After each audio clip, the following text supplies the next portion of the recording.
Bien. Bueno, pues ya les decía, este tema de la verdad, el tema de la realidad, pasa por un montón de situaciones.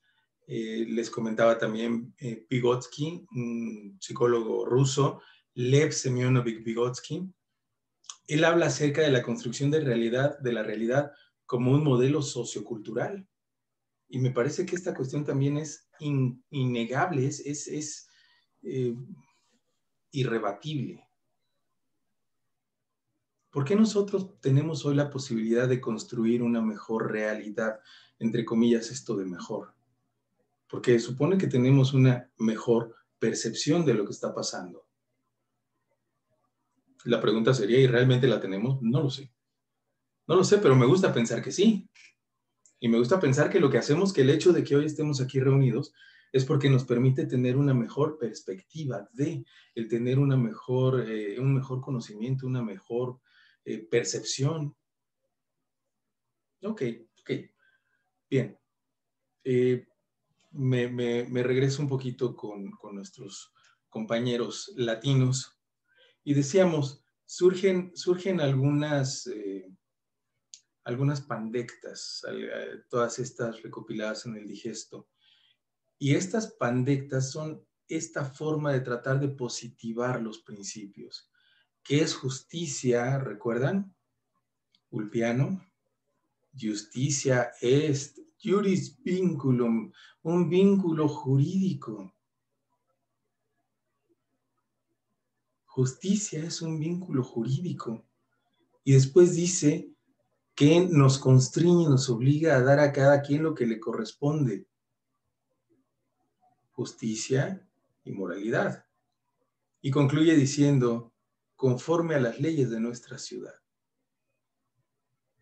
¿Qué tenemos? Tenemos una mezcla de moral, ética y derecho. Moral, ética y derecho. Para no meternos en problemas, entonces empezamos a positivar.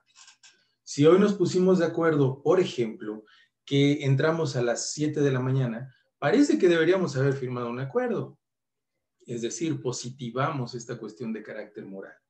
No es necesario hacerlo. Entre nosotros, por lo menos, no es necesario hacerlo. Pero sí debo mandar un oficio, un informe a mi coordinación, diciéndole Pactamos iniciar a las 7 de la mañana y voy a terminar a las 9:40. ¿Se dan cuenta de esto? Porque es así como va surgiendo un concepto que va a llegar hasta nuestros días y que es la ley. La pregunta sería entonces, ¿qué es la ley? ¿Qué es la ley? Y con esto vamos a empezar a solucionar nuestra pregunta de partida. ¿Qué es el derecho? Bien, para comprender este tema, les pido que me den un minuto para plantear dos perspectivas diferentes. Cuando se hace una pregunta en torno al qué es, admite dos soluciones. La primera se llama esencialista. ¿Qué es? Y parece que estamos cuestionando por una definición. En términos aristotélicos diríamos la definición es un género próximo y una diferencia específica. Y fíjense cómo hacemos esto. ¿Qué es la ley? Y entonces me van a empezar a decir, ¿recuerdan lo que mencionábamos al principio, qué es el derecho? Son reglas de conducta, son impuestas, pero su compañero nos decía, y son coercitivas. Es decir, lo primero que tenemos es este género próximo y después la diferencia específica. Pero tenemos un problema con el derecho. ¿Qué es el derecho? ¿Es coercitividad? Si me dijeran que sí, entonces les preguntaría, ¿las reglas que se dan en un grupo delincuencial son derecho? Tienen todas las características.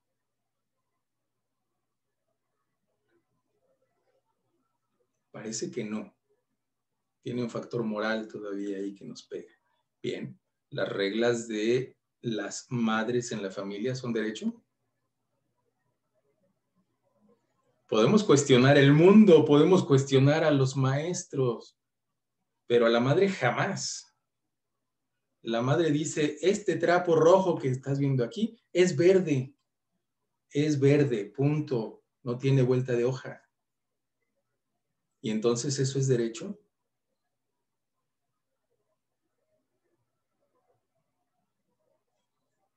¿El derecho entonces será que política? ¿Qué hacemos aquí? Vámonos a estudiar a la Facultad de Ciencias Políticas. No, no, no. Es lucha de grupos, es sociología. Vámonos con los vecinos. A estudiar sociología. ¿Qué es el derecho? ¿Qué es la ley? Si preguntamos por qué es la ley, punto uno, vamos a partir de algo. La ley es este producto positivado. ¿Ok? Positivado. ¿Qué significa que sea positivado? Que hay una constancia de su existencia, forma y términos de existencia.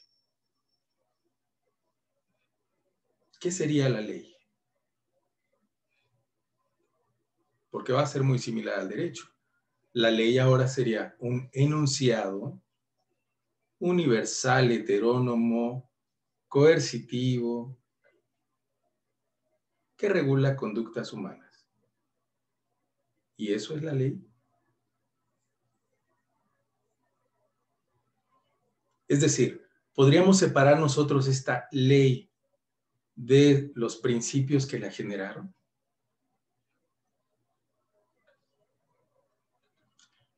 Luigi Ferrajoli, este juez italiano, juez de la Corte Suprema italiana, es curioso porque él nunca ha salido a litigar, nunca ha salido de su despacho. Hagan de cuenta que él nació en el despacho de la Corte Constitucional y hasta el día de hoy permanece ahí y desde ahí se pone a hacer sus estudios. Él tiene un libro, Principia Juris, se llama Principia Juris, y en este Principia Juris tiene una frase que personalmente a mí me pareció tajante. Dice, toda norma, ojo, no dice ley, toda norma tiene un principio que la subyace. Es decir, cualquier enunciado normativo que le podemos llamar ley, costumbre, interpretación, ¿de qué les estoy hablando? Ley, costumbre, interpretación, y algunos dicen doctrina. ¿De qué les estoy hablando?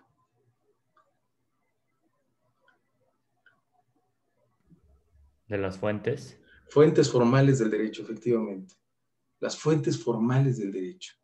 Entonces dice Ferraioli, él deja fuera la doctrina. Dice Ferraioli, ¿sí? Toda norma, ley, costumbre, jurisprudencia o interpretación, toda norma tiene un principio que la subyace. Y esos principios, entendidos como valores morales y éticos, son los que van a regir nuestra interpretación. Les pregunto, dice Ulpiano, dar a cada quien lo que le corresponde. Tenemos una persona homicida, multihomicida, pero las armas son suyas, las compró. Fue a Estados Unidos, se metió a un Sam's, pasó al área de ofertas y se encontró una, no sé, AK-47, un revólver y los compró y le dieron su factura, su etiqueta y le dieron sus armas. Bien, ¿le debemos devolver las armas? Pero claro que no, sería de locos. Ah, caray, pero acá Ulpiano decía, sí, pero Ulpiano no tomó en cuenta algo, valores morales. No te lo puedo dar porque ya cometiste un daño, pero eso tengo que positivarlo. Y entonces digo, los instrumentos utilizados en la comisión de un delito deben ser decomisados por el Estado. No sé si sea claro en este planteamiento. La pregunta sigue siendo, ¿qué es entonces una ley? ¿Qué es una ley? Nuestra norma, artículo 14 constitucional, nos habla de la ley o los principios generales del derecho. La ley, su interpretación o los principios generales del derecho. ¿Qué es la ley? Bien, la ley parece que es un resultado, es un producto. No podemos hablar de la ley como un objeto que existe. Debemos hablar de la ley como un producto. Y si es un producto, entonces es resultado de un procedimiento. ¿Qué es la ley? Es un procedimiento. Es un procedimiento. ¿Qué es lo que pretende captar este procedimiento? Ok, ¿qué es el derecho? ¿Soluciones? Entonces nuestra ley es un procedimiento para dar soluciones. ¿Es justicia? La ley es un procedimiento que suministra justicia.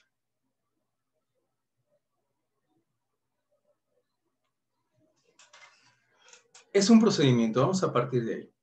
Es un procedimiento. Este procedimiento, dice Hans Kelsen y algo que va a retomar Hart, dicen, este procedimiento permite la existencia de la norma. Procedimiento. Presentación de iniciativas. Admisión y turno. Discusión, primero en grupos, en comisiones legislativas. Si se aprueba en comisiones legislativas, se pasa a pleno para discusión. Si se aprueba en el pleno, entonces se pasa a la siguiente cámara para llevar el mismo proceso, discusión. Una vez que ambas están de acuerdo, se aprueba esta norma y se remite al Poder Ejecutivo. El Poder Ejecutivo puede ejercer facultad de veto o bien publicar. Una vez que se publica la norma, se publica e inicia su vigencia, bien sea a partir de la publicación o de una fecha posterior que se hubiera fijado. Y entonces ya tenemos una ley. Pero esto es un procedimiento, insisto. Es un procedimiento. Hans Kelsen dice que este procedimiento permite la existencia de la ley y que la ley no se puede cuestionar. Si una ley no es acorde al sistema jurídico, entonces debe ser modificada. Pero si una ley es injusta, notoriamente injusta, debe permanecer como obligatoria en el sistema jurídico hasta en tanto sea expulsada. Esto es lo que va a determinar la naturaleza de los modelos interpretativos. México, necesitamos 5 criterios. Sorry. Oye, pero es que notoriamente es más, en 3 criterios ya dije, pues sí, pero sigue siendo norma. ¿Cuál es la propuesta de la reforma que plantea el grupo de Morena, de López Obrador? Que en cuanto surja es vinculatoria con el mismo poder que tuviera cualquier jurisprudencia. Nos quitamos de aquella idea de que se requieren 5 casos y ahora ya beneficia a todos. Ok, quitamos principios de relatividad de las sentencias. Quitamos principios de conservación de la norma, conservación del derecho. Esto es lo que pretende ser la ley. Esto es lo que pretende ser la ley. Pero entonces, ¿qué sucede? Sucede que la ley deja de ser ley y se transforma en norma. Norma. Viene otra vez este juez italiano, Luigi Ferrajoli, en este mismo libro, Principia Juris, donde va a insertar un concepto que va a ser novedoso, es curioso, va a ser novedoso, cuando en realidad creo que todos lo teníamos en mente. Se va a llamar validez. Validez. Y entonces, no toda norma que derive de un proceso legislativo va a alcanzar el rango de ley, sino que ahora requiere pasar por parámetros de validez. Es decir, lo que hace Ferrajoli es establecer una diferencia entre los aspectos formales contra los aspectos materiales. Es una ley, ¿por qué? Porque ya pasó todos los requisitos formales. Perfecto. Y dice Ferrajoli, no, ¿cuál perfecto? No. Vamos ahora a revisar que los contenidos materiales sean acordes al sistema jurídico donde va a ingresar esta norma. Norberto Bobbio, maestro italiano, él tiene una idea, un concepto en un libro que se llama El problema del positivismo jurídico. En este libro dice Bobbio, la norma jurídica nunca se presenta sola ni aislada. En italiano se oye muy bonito, parece que están cantando. Dice, el ordenamiento giuridico non è mai presentato solo e non è assolato. Es una belleza. Pero esta belleza viene a soportar lo que dice Ferrajoli. La norma no es norma porque haya nacido y ya. Es necesario que tenga una adecuación con los sistemas previamente establecidos. Es decir, debe respetar todos los contenidos a los que se va a sumar. ¿Cuál es el primer contenido? Artículo primero constitucional. El primer contenido se llama derechos humanos y tenemos una pirámide específica de los derechos humanos. Esta pirámide específica empieza con la Constitución y el Corpus Juris Internacional de Derechos Humanos. Dice nuestra Constitución, únicamente los firmados por México. Ok, está bien. Yo les diría todos prácticamente. ¿Por qué? Porque la Corte Interamericana y la Comisión Interamericana no están limitados en el análisis de sus sentencias a aquellos instrumentos jurídicos internacionales que hubiera firmado el Estado parte de la Convención. Entonces pueden citar cualquier otro documento, cualquiera. Sin embargo, dice nuestra Constitución, tratados internacionales firmados por el Estado mexicano. Ok, no hay ningún problema. Pero ahí es donde empieza. Y entonces esta norma que tenemos de reciente creación la vamos a contrastar con los contenidos normativos constitucionales. Contrastar, sí, efectivamente. Este es un término que va a acuñar el doctor Mario Bunge, epistemólogo argentino, en un libro que se llama Epistemología, donde dice que el concepto de prueba no significa en verificar ni en demostrar. El concepto de prueba significa contrastar. Esto es lo que dice Mario Bunge. Y es bien interesante. Piensen por algún momento que queremos decir que esta es la norma constitucional y esta es la norma que acabamos de crear. ¿Cómo podríamos saber si cumple con todos estos parámetros? Con una contrastación. No hay diferencia, cumple. Hay diferencias, no cumple. ¿Me explico? Y entonces dice Ferrajoli, debe existir un proceso necesario para revisar que los contenidos de la norma creada sean consistentes y coincidentes con los del sistema que ya existe. Nuestra norma, por lo tanto, tiene que pasar por varios parámetros y el primero de estos parámetros se llama jerarquía. Jerarquía. ¿Cuál es jerárquicamente la norma más alta que tenemos en México?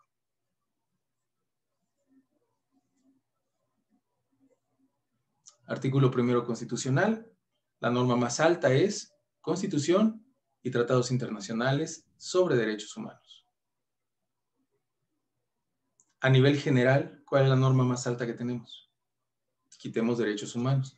Y nos vamos al artículo 133, que dice la Constitución y después los tratados que se firmen en acuerdo a esta y las normas reglamentarias y bla, bla, bla, legislación federal. La norma más alta jerárquicamente siempre va a ser la Constitución. La Constitución. Y vean cómo va a subsistir el problema que estamos tratando de resolver. La Constitución. La Constitución para Hans Kelsen tiene un sistema regresivo de validez. Es decir, una norma es válida porque la soporta otra y otra y otra hasta que llegamos a la Constitución. ¿Y qué soporta la Constitución? Bien, dice Hans Kelsen, a la Constitución la soporta la norma fundante. ¿Y qué es la norma fundante? Simple, algo que les pregunté muy de principio. ¿Para qué queremos el derecho? Esa es la norma fundante. Todo esto, que como si fuera un viajecito con muchas vueltas alrededor, todo esto nos trae al mismo tema, no sé si se den cuenta. ¿Qué es el derecho? El derecho son contenidos normativos. ¿Y qué es el derecho? Ya vimos que lo compone, pero ¿qué es? ¿Qué es un Ferrari? ¿Las llantas? No. ¿El motor? No. ¿El diseño? No. Hay algo que permite que sea. Esta es la primera perspectiva, apenas la primera perspectiva de esto que les comentaba. ¿Qué es? ¿Qué es la ley? Segunda perspectiva, cuando decimos el qué es, imaginen por un momento que les pregunto qué es un autobús escolar. ¿Qué me dirían?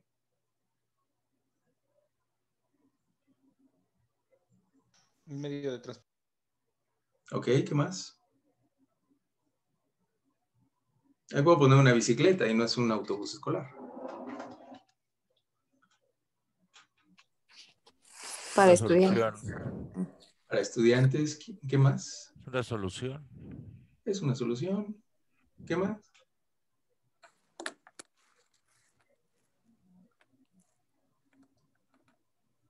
Bueno, dejen ir guiando un poquito la respuesta.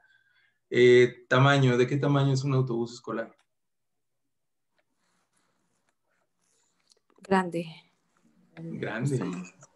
¿Qué les gusta? 2 metros, 2,5 metros de alto y unos 14 de fondo. ¿Cuántos asientos tiene un autobús escolar? 40. Como 40 más o menos. Y fíjense que seguimos hablando del qué es. La segunda perspectiva del qué es, la primera ya quedamos que era esencialista, buscamos estas esencias en el derecho. La segunda perspectiva, qué es, implica el cómo se presenta. ¿Cómo se presenta? Si les pregunto qué es el derecho, parece que debería reunir algún par de datos adicionales. ¿Cómo se presenta el derecho? ¿Y tenemos formas homogéneas de cómo se presenta el derecho? Es decir, el derecho de 1917 es igual al derecho de 2021. ¿En qué cambia? La realidad que dictó la ley en aquel momento son diferentes a la actual. Ok, y tal vez la problemática que queramos resolver es también diferente. Es decir, cuando hacemos una pregunta en torno a qué es el derecho, la pregunta correcta, completa, debiera ser, ¿qué es el derecho en un lugar, en un tiempo determinado? Y les diría, en una sociedad determinada. Esta es la pregunta correcta. Y entonces el derecho sabríamos que es completamente diferente a si hacemos una referencia, por ejemplo, al derecho civil en México en este momento, que el derecho civil japonés en este momento. Es diferente. Por lo tanto, esta segunda forma de comprender la pregunta del qué es, nos abre perspectivas. ¿Qué es el derecho? ¿Qué es el derecho dónde? ¿Qué es el derecho cuándo? ¿Y qué es el derecho con quién? ¿Cómo se llaman estas circunstancias probatorias? ¿Se dan cuenta? ¿Qué es lo que cambia en el derecho? Sus circunstancias probatorias. ¿Qué, cómo, cuándo, dónde? En aquella época y en esta época. Y vamos a ver que el derecho es completamente diferente. Por lo tanto, la segunda perspectiva es cómo se presenta el derecho. ¿Cómo se presenta el derecho? Bien, ahí lo dejo así como con puntos suspensivos para pretender ahora un abordaje diferente. ¿Para qué queremos el derecho? Bueno, evidentemente decían para regular conductas sociales. Vamos a regular conductas sociales. Está perfecto, vamos a regularlas. ¿Qué conductas sociales vamos a regular? Les va. Va en una playa abarrotada de gente, va una pareja, dos personas homosexuales, hombres, delgaditos, chaparritos y tomados de la mano y caminando felices. ¿Qué hace el resto de la sociedad? Pues el resto de la sociedad va de inmediato y dice, pero son una bola de, y vaya, hasta que los separan. Eso es lo normal. Ok, cambiemos la escena. Ahora van dos perfectos gorilas, igual homosexuales, perfectos gorilas, miden 2,20 m de estatura, tienen una espalda de este tamaño y van tomados de la mano. ¿Quién les dice algo? Parece que nadie, ¿no? Porque esto sí, una manita encima y se acabó la discusión.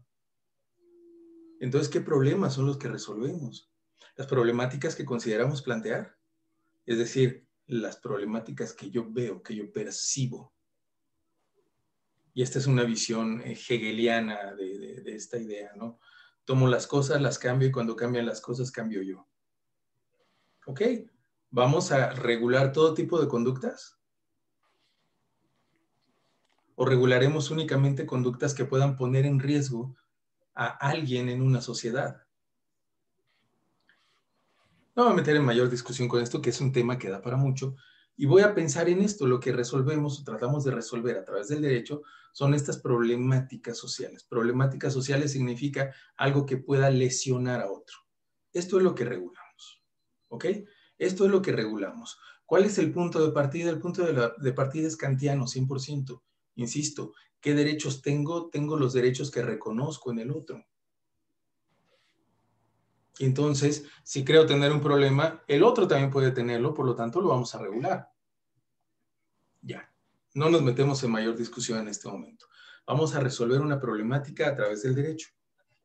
Por lo tanto, insisto, el derecho es un producto social, pero también es un producto relacional, y es un producto político, y es un producto sociológico, y es un producto económico,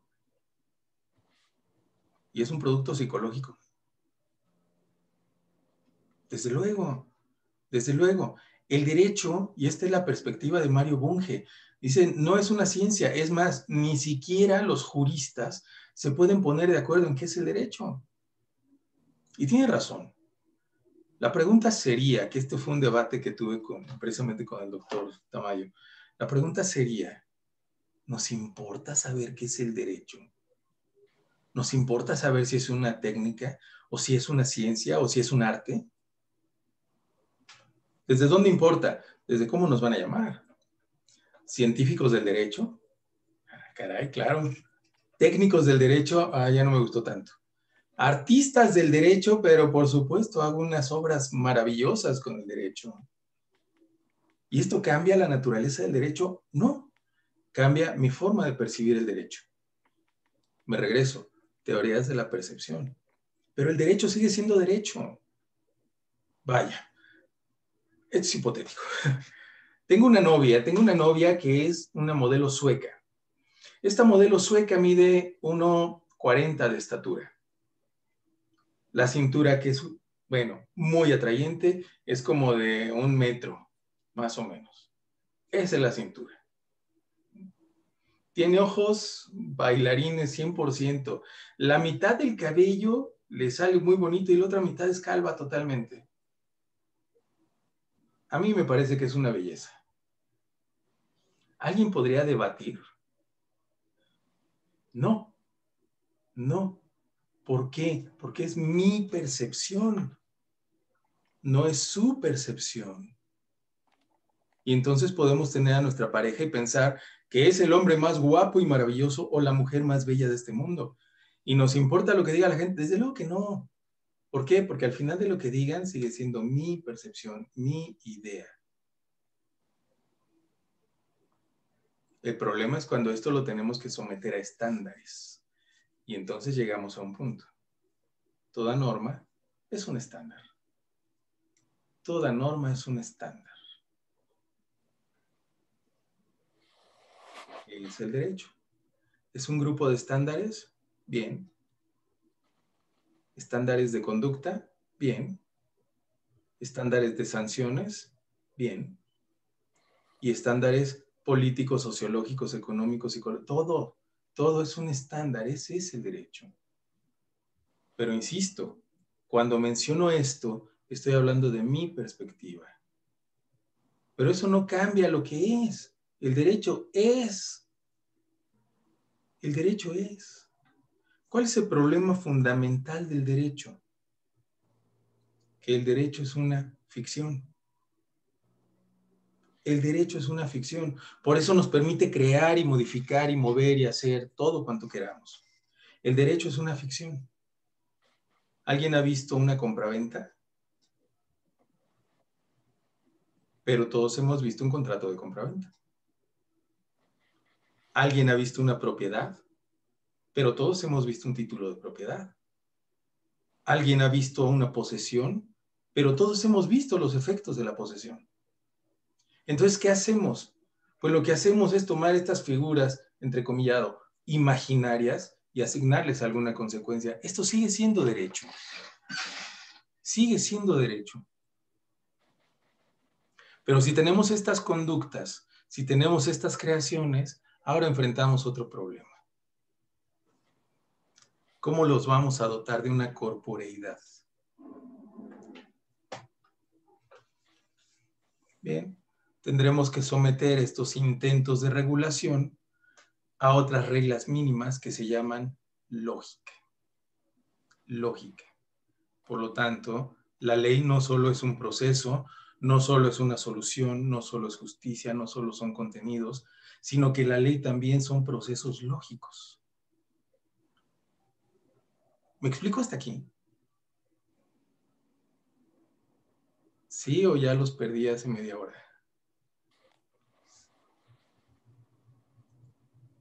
Son procesos lógicos. ¿Qué lógicas se aplican en la creación de normas? ¿Qué lógicas se aplican, valga, en la aplicación de la norma?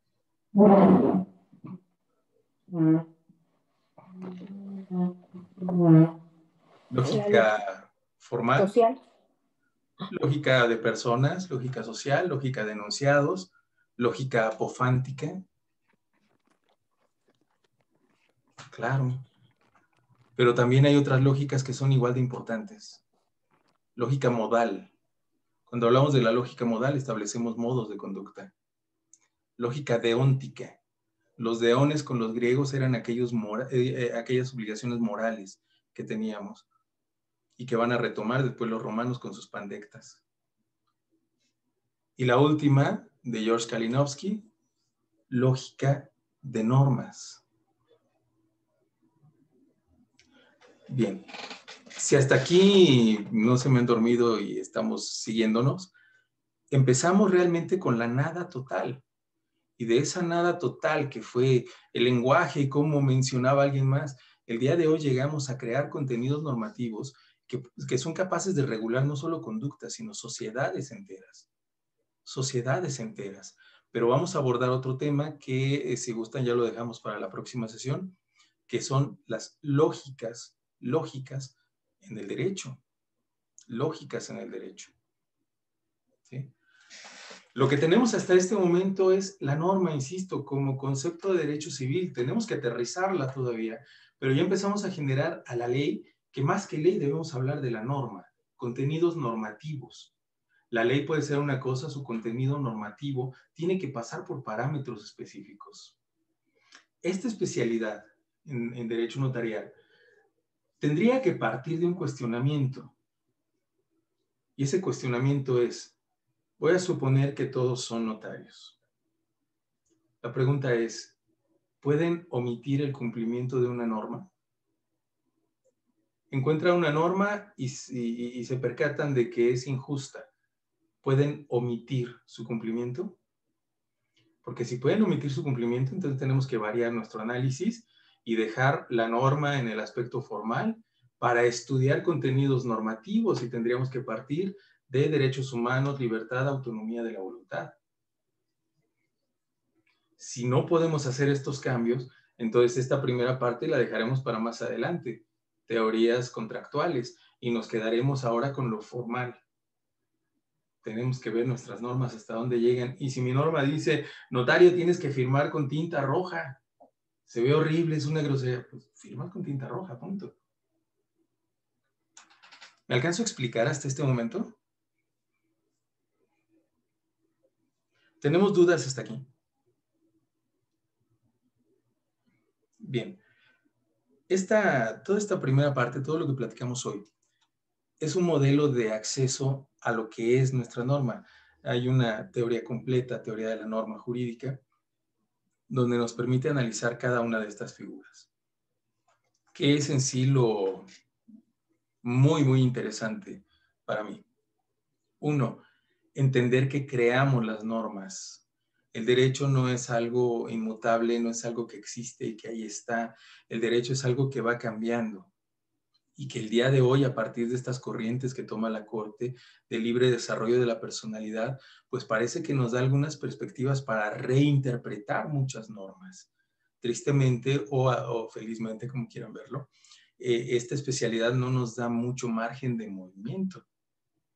Pero, a niveles fuera de la aplicación de estas normas, partiendo del derecho notarial, fuera de esta aplicación, sí nos da bases para plantear nuevas formas y nuevos tipos de discusión, planteamiento de tensiones formales, tensiones materiales en la creación del derecho.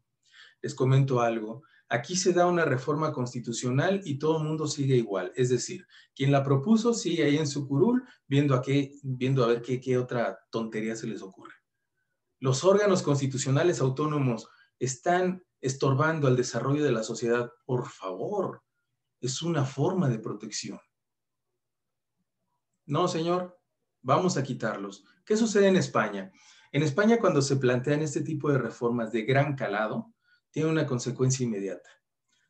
Toda la legislatura que participa en esta reforma, toda es removida. Y los cambios se aplican únicamente a partir del siguiente cuerpo legislativo o incluso hasta uno después.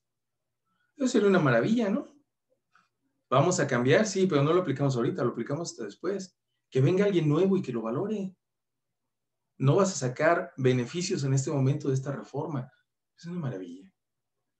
Pero no tenemos esto. Entonces, en la medida que lo vayamos comprendiendo, vamos a poder comprender cómo es que se mueve nuestro mundo jurídico. El mundo jurídico, créanme, lo último de lo que parte son de estos principios básicos de derecho. El mundo jurídico parte acerca de ideologías de poder social, de poder económico, y podemos participar en ellas. Desde luego que lo podemos hacer. Pero si no comprendemos esto, lo único que vamos a tener es un montón de corajes todos los días. Absolvieron a Cienfuegos y mucha gente molesta. Ah, maldito, sí, Morena, Nosotros somos abogados. Me parece que difícilmente tomaríamos un post para decir, ah, sí, malditos, liberaron a Cienfuegos. Lo que tendríamos que hacer sería, ¿en qué se fundamentaron para liberarlo? ¿Cuál fue el caso concreto? Y conocer el caso, planteamiento, pruebas, todo. Esa es la diferencia. Bien. Señores, nos quedan unos segunditos. Es un gusto el platicar con ustedes, el verlos bien, y espero verlos la próxima semana. Hay que cuidarse mucho, responsables, solidarios y muy, muy disciplinados. Cuídense mucho, por favor. Gracias, buen día. A ustedes. Gracias. Gracias, hasta luego.